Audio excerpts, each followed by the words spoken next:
Hi guys, I'm Helen, the Compliance Manager at Smart Tracking Solutions. In this video, I will tell you how to properly hire a driver according to all the requirements and standards of the FMCSA. Not many company owners know how to properly hire a driver. Most people think that it doesn't matter what step you undertake and in what order. The main thing is just to get it done. But in fact, if you do everything in stages, you can save a lot of time, effort and energy. The first thing we need to do if we want to hire a driver is to make an MVR&PSP. We remind you that in order to make a PSP, we need special form signed by the driver that he consents to the processing of his personal data. In MVR&PSP, we can see all driver information: his previous job, his CDL activity and driver experience. Hiring a driver without experience is very risky. Not many companies go for it. And here are a few reasons why they don't want to hire a fresh out of school driver. Lack of experience. This driver knows little about the road that the truck are driving on and doesn't know how the truck can behave in certain weather conditions. This is very dangerous both for the company and the safety of the cargo, and for the driver himself. Big insurance. Insurance companies set a very high payment for driver who has very little truck driving experience. For most companies, this is a very large amount, and not everyone agrees to pay it. Not knowing how to handle the cargo. Beginners don't know how certain loads can act while driving, how to properly secure them, and much more. An experienced driver sometimes makes mistakes, but a beginner even more so. But beginner drivers should not despair. For them, a great option to start driving in a team.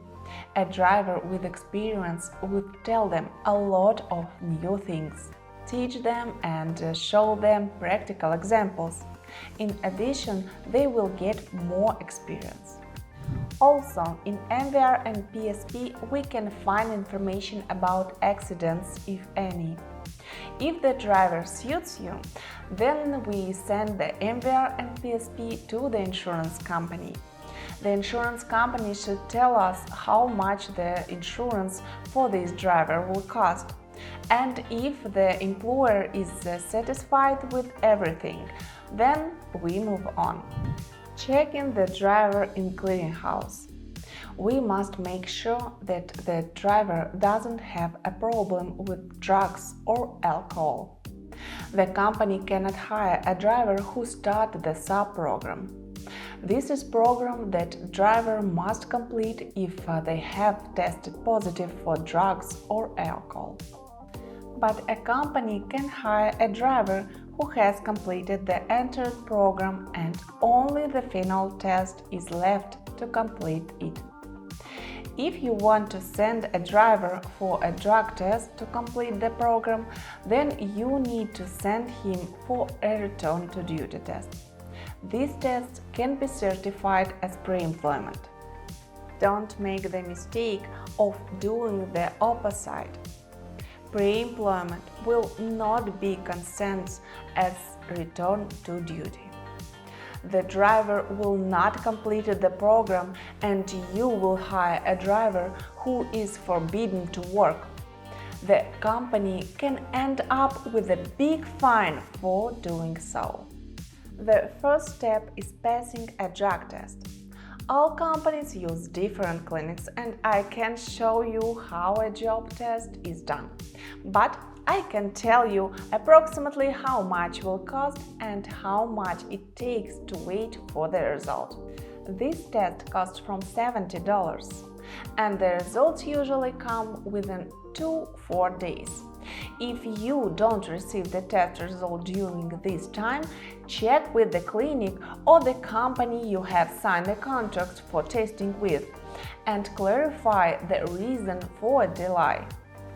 There are not many reasons for the delay.